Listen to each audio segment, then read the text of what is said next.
Good morning everyone. आज पहले video के माध्यम से मैं इंदुभूषण पांडे आप सबको हमारे प्यारे से channel social studies by IB Pandey पर आप सबका स्वागत करता हूँ। अपने परिचय के रूप में मैं आपको पहले बता दूं कि मैं इकोनॉमिक्स ऑनर्स से मैंने ग्रेजुएशन किया बिरखुर सिंह यूनिवर्सिटी से। उसके बाद मैंने MSc ज्योग्राफी से विद्यापीठ यूनिवर्सिटी से कंप्लीट किया।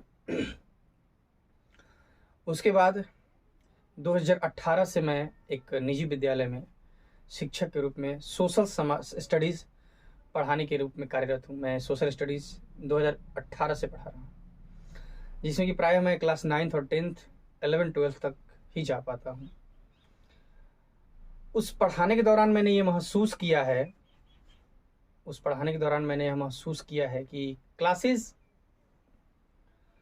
जब चलती हैं तो बच्चे कई बार यह कहते हैं कि सर इसको कैसे याद करना है, इसको कैसे लिखना है, ये सब बहुत सारी बातें हमारे सामने आती हैं।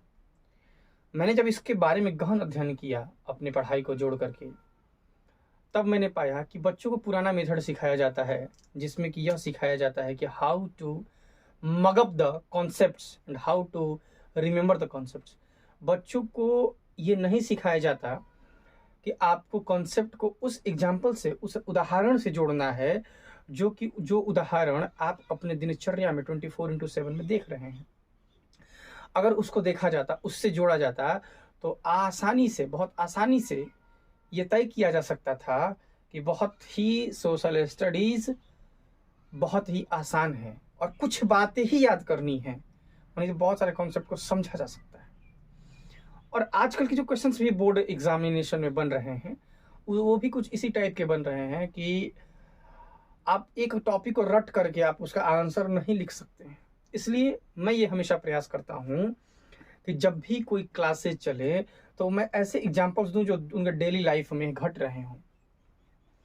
अभी ये आपको पता चलेगा जब मैं पहला वीडियो किसी क्लास का, किसी सब टॉपिक का डालूंगा, तो आप इसको खुद जस्टिफाई कर सकते हैं।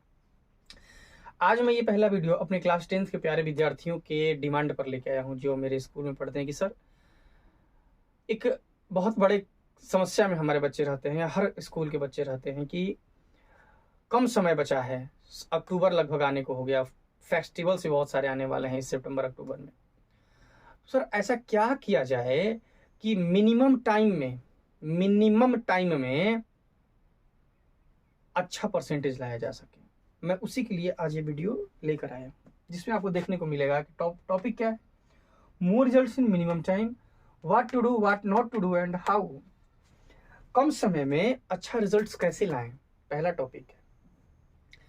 देखिए, मैं इसको शुरू करने से पहले आपको एक बात बता दूं कि I don't have any magic. मैं कोई मैजिशियन नहीं हूँ, मैं कोई जादूगर नहीं हूँ। मैं एक ईमानदारी से पढ़ाने वाला शिक्षक हूँ, जो कि बहुत मेहनत और दिल दिमाग ला कर पढ़ाता हूँ, जिसमें आपकी सपोर्ट की आवश्यकता होगी ताकि हमारी बातें और लोगों तक पहुंच सकें। उसी दौरान मैं ये बता दूं कि ये करने के लिए ऐसा मैं नहीं कहूँगा कि आप बक्सा से निकल के आए हों, आपको बंद करके रखा गया हो 12 सालों तक, 18 सालों तक, 15 सालों तक, और आप बक्सा से निकले और आप एक रिजल्ट अच्छा ला देंगे। It is not possibility. अपवाद की मैं बात कभी नहीं करता, मैं जनरल कंडीशन की बात कर रहा हूँ। अब आप ये कहेंगे तब ये कैसे हो सकता है? होगा, है तरीका। अगर आप सितंबर से पहले 20% भी टाइम अपने पढ़ाई में दिए होंगे, मैं सिर्फ कह रहा हूँ 20% भी टाइम अगर आप अपने पढ़ाई में दिए होंगे, तो ये मेरी गारंटी है कि मैं जो मेथड बताऊंगा इसमें आप 80% to 85% रिजल्ट आसानी से स्कोर कर सकते हैं। लेकिन उसके लिए आपको करना होगा जो मैं कहूँगा, या मेरी बातों को और अब अच्छे तरीके से कर सकते हैं आप अपने बुद्धि दिमाग को लगा करके। जैसे अगर पहले टॉपिक को डिस्कस किया जाए कि मोर रिजल्ट्स कैसे प्राप्त की जाएंगे, तो मैंने देखा है अपने बच्चों के बीच कि बहुत सारे बच्चे ऐसे होते हैं। कई सारे जगहों पर बच्चे को मैंने जब देखा तो देखा कि बच्चे एग्जाम और टेस्ट से बड़ी डरते हैं, जो कि गलत है। टेस्ट आप देना है, आपको चाह पड़ेगा।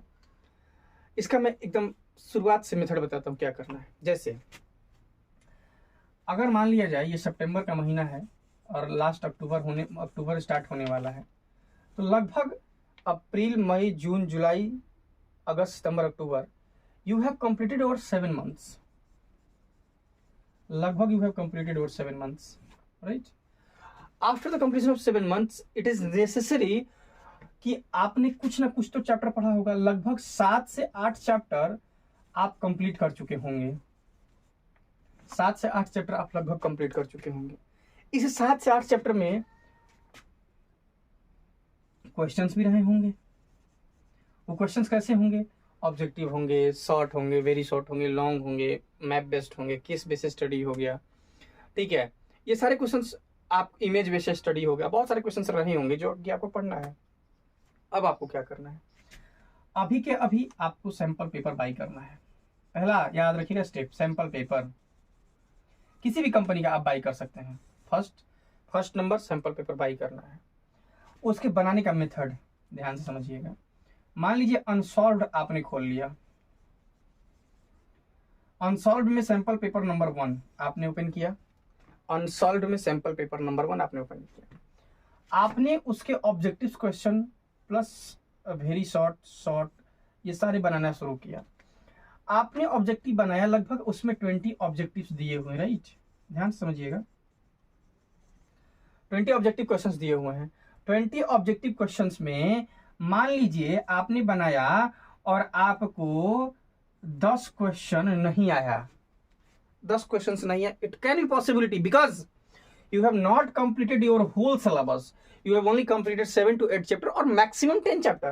So it is necessary, it can be possibility you have only completed 10 questions in your objective in a sample paper 1, so that you no need to be worry about that कि अब मेरे से 10 क्वेश्चन यार हुआ, मैं क्या करूं, मेरा जीवन बर्बाद हो गया। कृपया ऐसी बातों की अफवाह में ना पड़े। आपने 10 क्वेश्चन बनाया और 10 क्वेश्चन आपसे लेफ्ट हो गया, छूट गया, जिसमें कि 5 ऐसे क्वेश्चंस थे जो कि आपने पढ़ा नहीं और 5 कि जो आपके दिमाग में आया नहीं, जो कि पढ़ चुके हैं, जो आपके दिमाग में आया नहीं। ध्यान इसी पर देना है। जो आपको नहीं आया वो क्यों नहीं आया, पहले अपने आप से पूछिए कि व्हाट इज द रीजन कि आई हैव नॉट रिमेंबर, मुझे याद नहीं है, क्या रीजन है, क्या रीजन है, क्या रीजन है। अपने आप से पूछिए क्यों नहीं आया, ये पूछिए। उसके बाद जब आप ये पूछेंगे तो आपको ये पता चलेगा कि मेरा रिवीजन सही से नहीं था। आप क्या करेंगे, उन 5 क्वेश्चंस का नोट्स बनाएंगे एक छोटे से पेपर कॉपी पे, हर 5, और उसको याद कर जाएंगे, राइट ना। अगली अब आगे आते हैं, ये ऑब्जेक्टिव की बात है, इसको याद कर जाएंगे तो आपके 10 ये और 5 ये 15 क्वेश्चन आपके रेडी हो गए। 20 में से 15 क्वेश्चन आपके रेडी हो गए। अब आगे आप वेरी शॉर्ट में आए, शॉर्ट में आए और लॉन्ग में आए। इसी तरीके से आपने वहां भी बनाया। उनमें से भी आपको हो सकता है इसमें 2 क्वेश्चन आया हो, इसमें 3 ना आया हो, इसमें 4 ना आया हो, या ये उल्टा भी हो सकता है, कोई भी क्रम ऐसा हो सकता है। आपको जो क्वेश्चंस नहीं आते हैं उनको 2 हिस्सों में डिवाइड करना है। पहला हिस्सा कि जो आपने पढ़ा है और दूसरा हिस्सा जो आपने नहीं पढ़ा है। जो नहीं पढ़ा है उसको छोड़ दीजिए, जो पढ़ा है उसको नोट्स बना करके ऐसे तैयार कर लीजिए। और ये इंश्योर कीजिए कि जब आप sample paper number 2 unsolved solve कर रहे हूं अगले समय, तब जो क्वेश्चंस यहां छूटे थे ना, 2, 3, 4, यहां पर 5, ये क्वेश्चन नंबर अगली बार आपके छूटने नहीं चाहिए। तब आप देखिएगा कि जब ये नोट्स आपके तैयार रहेंगे और अगली बार ये नहीं छूटेगा, तो जो क्वेश्चन आप यहाँ 10 बनाए थे ना, अगली बार 15 बनाएंगे, 18 बनाएंगे, 19 बनाएंगे। लेकिन आपको सैंपल पेपर एक पर्टिकुलर टाइम में सॉल्व करना होगा। ऐसा नहीं ये बैठ गया सैंपल पेपर सॉल्व करना है, अभी इस मिनट सॉल्व किए तब तक याद आ गया किसका, मोबाइल का, थोड़ा वीडियो देख लेते हैं, थोड़ा शॉर्ट्स देख लेते हैं। नहीं, गंदी बात नहीं। एकदम टाइम में आपको ये फील होना चाहिए कि I am in the examination hall and I am giving the examination of the board exam, so I am writing the एकदम सिंसियर होकर के, I am writing the paper of the examination, sincere होकर के। Time bound लगा लीजिए, mobile को flight mode में डालिए और 3 घंटा का समय है तो 2.5 घंटा दीजिए। 3 घंटा की प्रैक्टिस नहीं करनी, 2.5 घंटा की, 2 घंटे की प्रैक्टिस करने की, जितना तेजी से लिख सकें।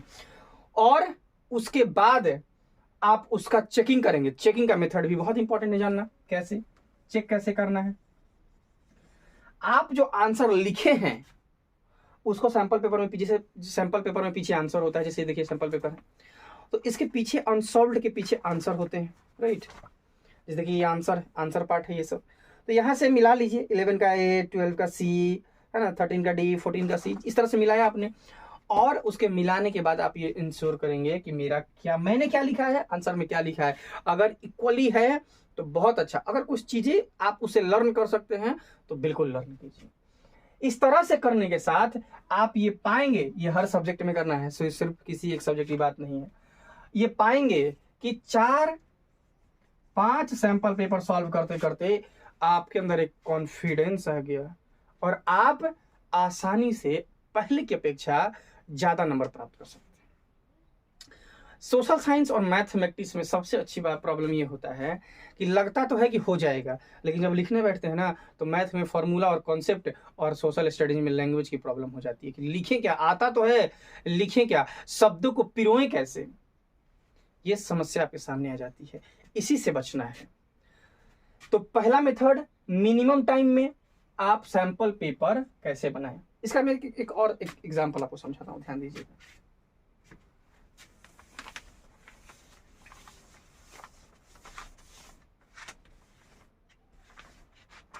जैसे एक डेट बना लीजिए, आप एक डेट का रूटीन बना लीजिए, शेड्यूल बनाइए। डेट मान लीजिए आज है तारीख 25/9/2023, फिर 27/9/2023, 29/9/2023। मैं एक एक दिन का गैप किया हूँ, ध्यान समझिएगा। 25 को आपने sample paper sample paper 1 of S.ST social studies का बनाया।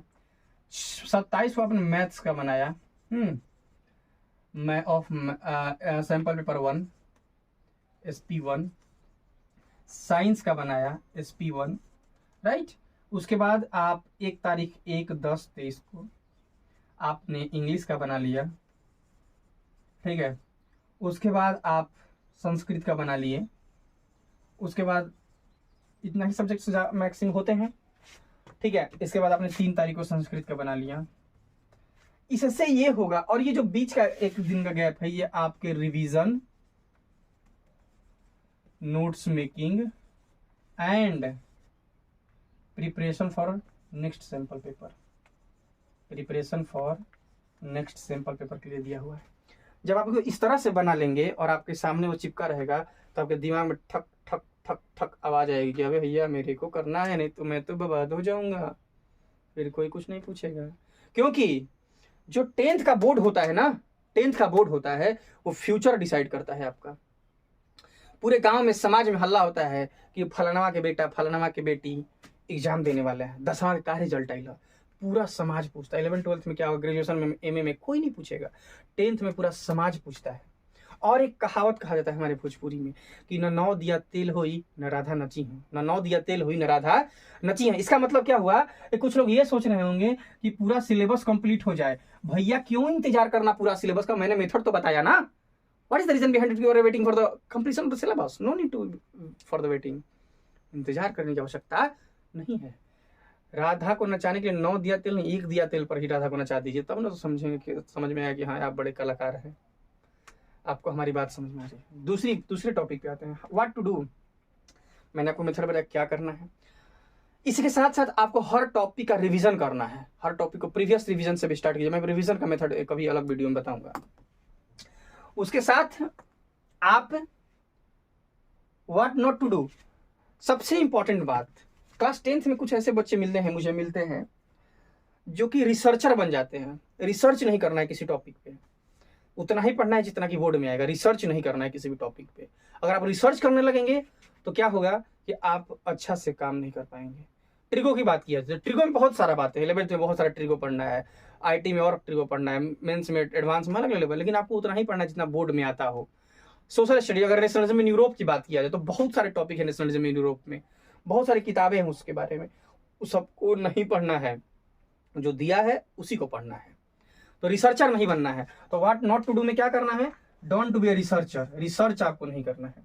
और हाउ कहा जाता है ना कि प्रैक्टिस मेक्स परफेक्ट, बार बार प्रैक्टिस करना है, आपको परफेक्ट बनना है। और प्रैक्टिस कैसे करना है, अकाल के दादा मादम के जमाना वाला नहीं करना है। सैंपल पेपर खरीदिए, मेथड से ऐसे समझिए और आसानी से आप अपने सब्जेक्ट को रिवाइज कीजिए। इसी के साथ अगर आपको कोई डाउट है, कोई समस्या है तो आप बिल्कुल कमेंट बॉक्स में हमसे पूछिए, आपका स्वागत होगा। तब तक के लिए जय हिंद। मिलते हैं छोटे से ब्रेक के बाद। अगर वीडियो अच्छा लगा हो तो आप लाइक शेयर एंड सब्सक्राइब तो करना मुझे भूलेंगे ही नहीं, मुझे तो पता ही है क्योंकि आप मुझे प्यार करते हैं।